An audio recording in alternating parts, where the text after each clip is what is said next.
Maybe what could be charming? Like, I mean, what could be what we can do to be charm in a way to fascinate the audience? Just not to be too much, maybe commercial, like to just sell yourself, but even though maybe that give yourself, I don't know, some worth that is not only for dance people involved, but also for the grannies that could be touched. How you feel that this could be possible, and how you maybe it's happening in your life, and how it works, how it goes. I mean, I like to think that in my work there is this mixture between entertainment and something that's a bit more serious, or something that's, you know, so that I like to think that anybody could see what I do and get something out of it, you know, so that it's not, my audience hopefully, you know, is not just dancers and ex-dancers and dance people, that there is more of a theatre audience and more of the public, more of normal people who come to see it. So I try to find a balance between this thing about entertainment and art, you know, because I think with most people, the idea of seeing something artistic or art, you see great art, you know, it's not funny, it's quite serious, it's about something, it's an issue, you know, there's some kind of, it's very worthy, it's very kind of, and it's serious, and it's, you know, and so if you do something that is entertaining and that people laugh, then it's like, oh, it's not really art, it's not really, you know, it's not as good as, you know, something else that's played.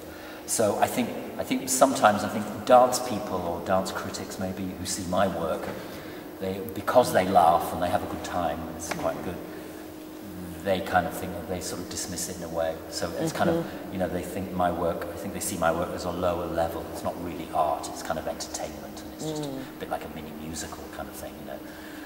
I think anyway, I don't know.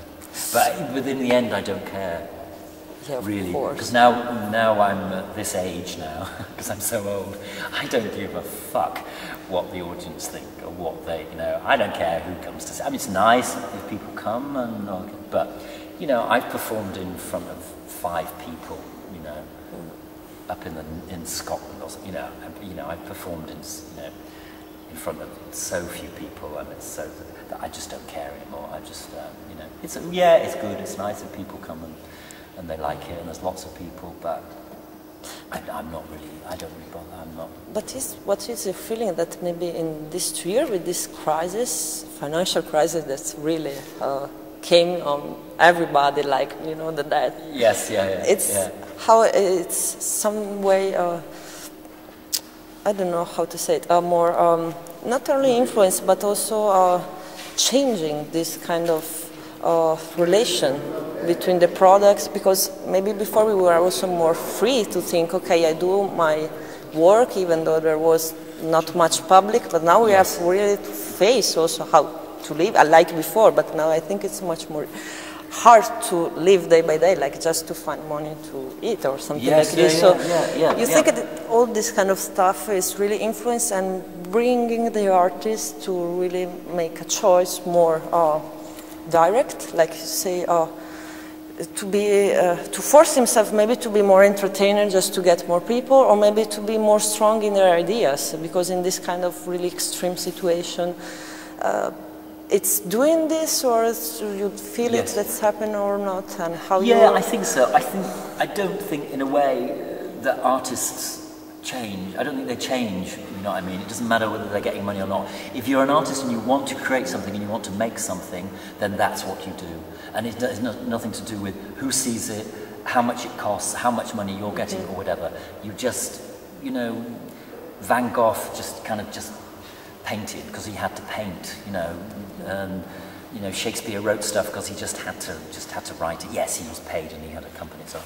But you know, if you want to make something, then you just make it, and it's not anything to do with money, and it's just maybe about more consciousness of what you are doing. Maybe you are forced to be more clear even of yourself. Maybe before it was more, okay, I do this because I need to do this, I have to do it. Yes. But now you have also to take care of the rest, or it's like not so important?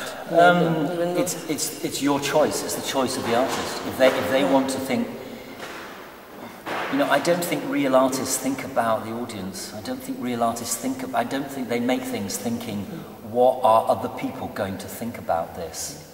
I don't think they do that. It's only people who are concerned with making money who think that. So I've got to make a show here now. It's got to have 10 really good songs. The dancers have got to be brilliant, So, let's use this music, or let's use that, because we want lots of people to come and see it, because we want to make some money. Art is not about money. So this financial crisis, I couldn't give a fuck. It makes no difference to me whatsoever. It makes no difference. I've never had any money. So it's like, everybody's running around, the financial crisis, isn't it dreadful? I think, hello, for the last 25 years, I haven't had any fucking money, so what? It's no change for me. You were already accustomed to the situation. Yeah, exactly. So because I'm not making anything for you or you. I'm making it for me. I want to make this thing. I want to make a chair. So I'm going to make this chair. I don't care if nobody sits on it. It's there. I made it. It's great. Okay. You don't have to buy it. I'm not for sale. That's the thing. I'm not for sale. There's nothing for sale here. Yeah. I'm just making things, and that's it. I'm not trying to sell you anything. I don't give a fuck. But it's the people who are, because we're stuck in this thing about money. We've got to have money. It's good to have money. It's good, and it is good because it makes you less miserable, and you can be a bit more comfortable. But it doesn't make you happy. Money doesn't. Of course, it doesn't make you happy, because there are lots of rich people who are very depressed. So and we've got into this crisis because of fucking greedy, terrible people. The bankers and the rich people. Basically, they've done it again. They fucked us up again. The capitalists, basically. It's really old-fashioned. It's the capitalists, and then and the capitalists just care about themselves, and they want more money, more power, and we did as well. All the poor people wanted it as well. So we had credit cards, so we got everything on credit, and then suddenly, debts, and there's no money. Nobody's got any money. There's no subject. So it's like, well, of course it was going to happen. Of course something was going to happen like that. But I don't think it affects the art world. I mean, it is. In Britain now we have a lot of shops, shops that are closed down because people have gone out of business.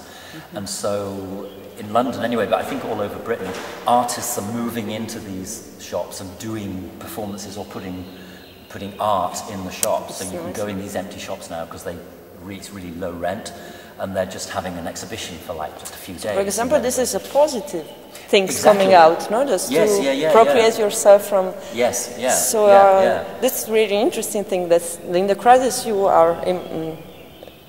must find something new and more maybe interesting. Yes, so, yeah. And this influence also, and this is last question, the kind of dance or art production. I mean, maybe, I don't know, in England, maybe we get more the impression that it's more modern. I don't know, maybe from outside. And maybe this is a big question, what is contemporary, what is not. But you see a change also in the taste of who is doing art, not from the public at this point, but really from all the art scene. If this implies some changes in, or something new idea, like, I don't know, like go to the shop and doing it, bring something new? The answer is yes and no. Yes, it is. Yes, artists are finding new spaces to do things, and it's all kind of. But I'm going to sound really boring and old now, but I just see it's just a circle thing. It's just people are now doing things. Quite a lot in Britain anyway, a lot of performance art type things, and they think, these people are quite young, and they think that this is completely new, it's amazing. But, people were doing much more weird, strange things in the 1930s, the end of the 1920s and the 1930s, when there was that big revolution of sort of feminist thing, and women were cutting their hair and they were taking drugs, and so in the late 1920s and in the early 30s, artists were producing some really strange things. And then again in the 60s. In the 60s, a friend of mine who must be about 60 now, she was a dancer, she was a ballet dancer, and then she went into more contemporary stuff. She was doing really, I mean, she's shown me photographs of things I think, oh, that, you know, that she was doing in like 1962 or something like that. And now there are young people, you know, 20-year-old people who are kind of doing sort of the same kind of thing, but not really. And they think it's like, oh, it's so avant-garde, it's so new, and it's so new. And, you know, because you've seen it before, or you've seen the sort of, if you know the history, you just think, I'm sorry, but it's been done before, you know. And for me, I accepted that years ago, that whatever I do isn't really new. It's been done before. I'm doing it slightly differently because it's me doing it, and I'm not quite the same as them, but it's all been done before, and that's fine. You know, it's okay. Yeah, it's all right to do that. So yeah. I'm sorry, I sound really pessimistic, but nothing's new. It's not new.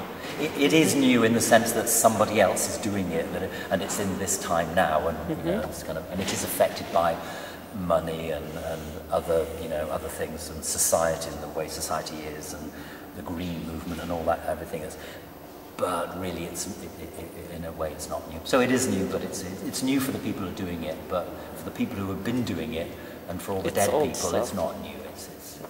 So even though this is like my last consideration, there is this lack of knowledge from the young people, because if you know that something will happen, you think, oh shit, this was happening, you know, like this was done. Yeah, but maybe they wouldn't do it then if they knew that. You know, maybe it'd stop them from doing it because they think, oh, it's been done. I'm not going to do that.